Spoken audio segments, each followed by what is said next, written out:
बिस्मिल्लाहिर्रहमानिर्रहीम अस्सलाम वालेकुम। उम्मीद है कि आप सब खैरियत से होंगे।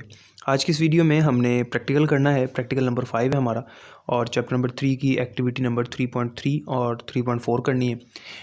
पिछले प्रैक्टिकल में मैंने आपको एक्टिविटी नंबर 3.1 और 3.2 करवाई थी, डिटेल से आपको स्क्रीन पे दिखाया था। आज भी इस वीडियो में प्रोग्राम्स की डिमॉन्स्ट्रेशन होगी। लेक्चर शुरू करने से पहले अगर चैनल सब्सक्राइब नहीं किया तो चैनल को सब्सक्राइब करें। इसके अलावा अगर आपको नोट्स चाहिए पूरी बुक के ईजी वर्डिंग में, जिसमें activities, exercises, short long questions, MCQs, हर चीज़ सॉल्व है, तो स्क्रीन पर नंबर चल रहा है, आप कॉन्टैक्ट कर सकते हैं। तो स्टार्ट करते हैं एक्टिविटी नंबर 3.3। सबसे पहले तो इसकी स्टेटमेंट को समझना ज़रूरी है। स्टेटमेंट ये है, write a program that takes the value of body temperature of a person as an input and displays you have fever if body temperature is more than 98.6, otherwise display you don't have fever. यानी आपने अपने user से input लेनी है, input के तौर पे उसका बॉडी टेम्परेचर पूछना है कि उसका बॉडी टेम्परेचर क्या है। तो अगर उसका बॉडी टेम्परेचर 98.6 से ज़्यादा है तो हमने उसको मैसेज शो क्या करना है, यू हैव फीवर। लेकिन अगर बॉडी टेम्परेचर 98.6 से कम है या उसके इक्वल है तो फिर हम क्या कहेंगे, यू डोंट हैव फीवर।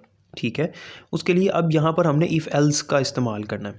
ठीक है, तो सबसे पहले तो प्रोग्राम में हमें पता होना चाहिए हमने वेरिएबल कौन सा लेना है, किस टाइप का लेना है। तो प्रोग्राम स्टार्ट करते हैं।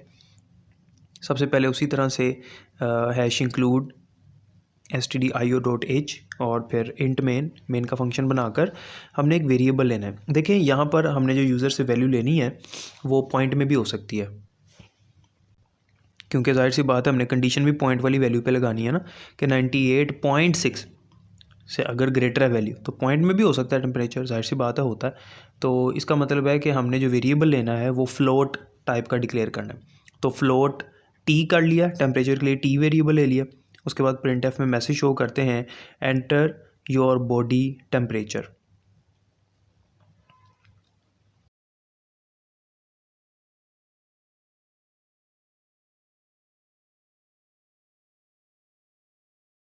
फिर स्कैनफ में हम उससे टेम्परेचर की वैल्यू गेट करेंगे, %f %t। अब हमने लगानी है कंडीशन।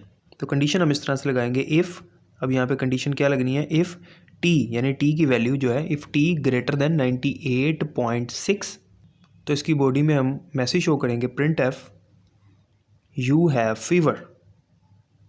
ठीक है, और अगर ऐसा नहीं है तो फिर else printf you don't have fever, ये मैसेज शो कर देंगे। ठीक है,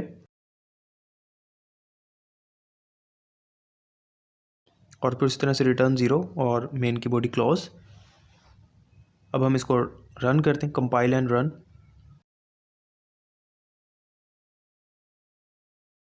कंपाइल एंड रन किया तो आउटपुट स्क्रीन में देखें मैसेज शो हो रहा है, एंटर योर बॉडी टेम्परेचर। तो यहाँ पे मैं टेम्परेचर एंटर करता हूँ 90।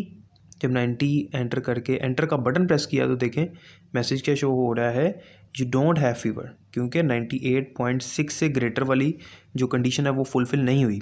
तो फिर वो एल्स में आ गया और एल्स की जो बॉडी है उसको चलाया। ठीक है, तो इस तरह से इफ़ एल्स का ये प्रोग्राम जो है था, ये सादा सिंपल सा प्रोग्राम था। नेक्स्ट है जी एक्टिविटी नंबर 3.4। इसकी स्टेटमेंट को ज़रा समझिए। वो कहता है the eligibility criteria of a university for its different undergraduate programs is as follows. यानी एक यूनिवर्सिटी है और उसके जो अंडर ग्रेजुएट के प्रोग्राम्स हैं उनके लिए उसने यूनिवर्सिटी वालों ने एक क्राइटेरिया डिफ़ाइन किया हुआ है कि किस प्रोग्राम के लिए कौन से स्टूडेंट्स एलिजिबल हैं, जिनके मार्क्स 80 से ज़्यादा हैं, 70 से ज़्यादा हैं, वो किन किन प्रोग्राम्स में अप्लाई कर सकते हैं। तो नीचे उसने क्राइटेरिया दिया हुआ है कि BSSC का जो प्रोग्राम है, यानी सॉफ्टवेयर इंजीनियरिंग का जो प्रोग्राम है, BS सॉफ्टवेयर इंजीनियरिंग, इसके लिए क्राइटेरिया जो है वो 80% और मोर मार्क्स इन इंटरमीडिएट, यानी इंटरमीडिएट में 80% या इससे ज़्यादा मार्क्स होने चाहिए। BScs के लिए 70% या इससे ज़्यादा होने चाहिए। BSIT के लिए 60% या इससे ज़्यादा होने चाहिए। ठीक है, अच्छा, otherwise a university do not enroll a student in any of its programs, write a program that takes the percentage of intermediate marks and tells for which program the student is eligible to apply। यानी आपने user से उसकी percentage लेनी है intermediate की और बताना है कि वो BSSC के लिए एलिजिबल है, BScs के लिए एलिजिबल है, BSIT के लिए एलिजिबल है, या फिर इनमें से किसी के लिए भी एलिजिबल नहीं है। वो कब होगा, जब उसकी परसेंटेज 60 से कम होगी तो हम कहेंगे वो किसी भी प्रोग्राम के लिए एलिजिबल नहीं है। चलें जी, इसको स्टार्ट करते हैं। इंट मेन उसी तरह से मेन का फंक्शन वैसे ही रहने देते हैं। और बॉडी में देखें अब हमने उससे क्या गेट करना है, परसेंटेज। और परसेंटेज कौन सी वैल्यू होती है, ऑब्वियसली पॉइंट में होती है ना, पॉइंट में आती है परसेंटेज। तो हम इसको भी फ्लोट ले लेंगे, फ्लोट पी के नाम से वेरिएबल लिया। प्रिंट एफ में मैसेज शो करेंगे एंटर योर परसेंटेज।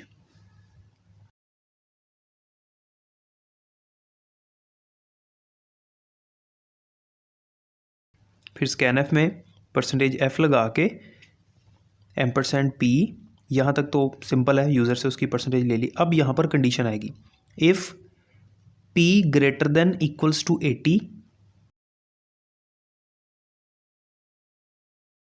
अब मैसेज शो करेंगे you are eligible to apply in BSSE programme.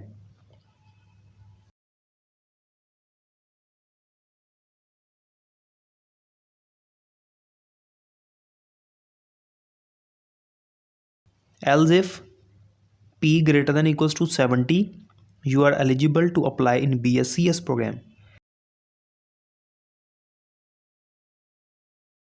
फिर else if p greater than equals to 60,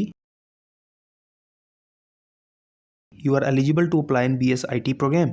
अगर इन तीनों में से कोई भी कंडीशन सेटिस्फाई नहीं होती, इसका मतलब है कि उसकी परसेंटेज 60 से भी कम होगी, ठीक है, क्योंकि अगर ना तो 60 से ग्रेटर है, ना 70 से, ना 80 से, तो फिर एल्स में आएगा और मैसेज शो करवाएंगे printf you are not eligible, ठीक है।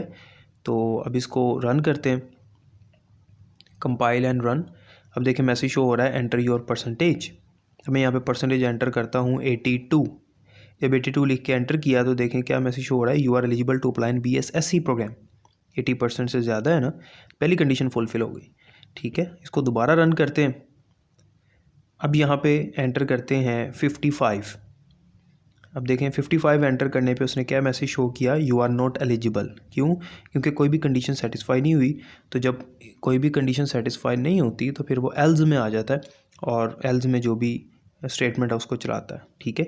तो ये 2 एक्टिविटीज़ थी, उम्मीद है कि प्रैक्टिकल की समझ आ गई होगी और मैं आपको हाईली रिकमेंड करूँगा कि आप भी इसको ज़रूर प्रैक्टिकली परफॉर्म करें। अपना ख्याल रखिएगा। अल्लाह हाफ़िज़।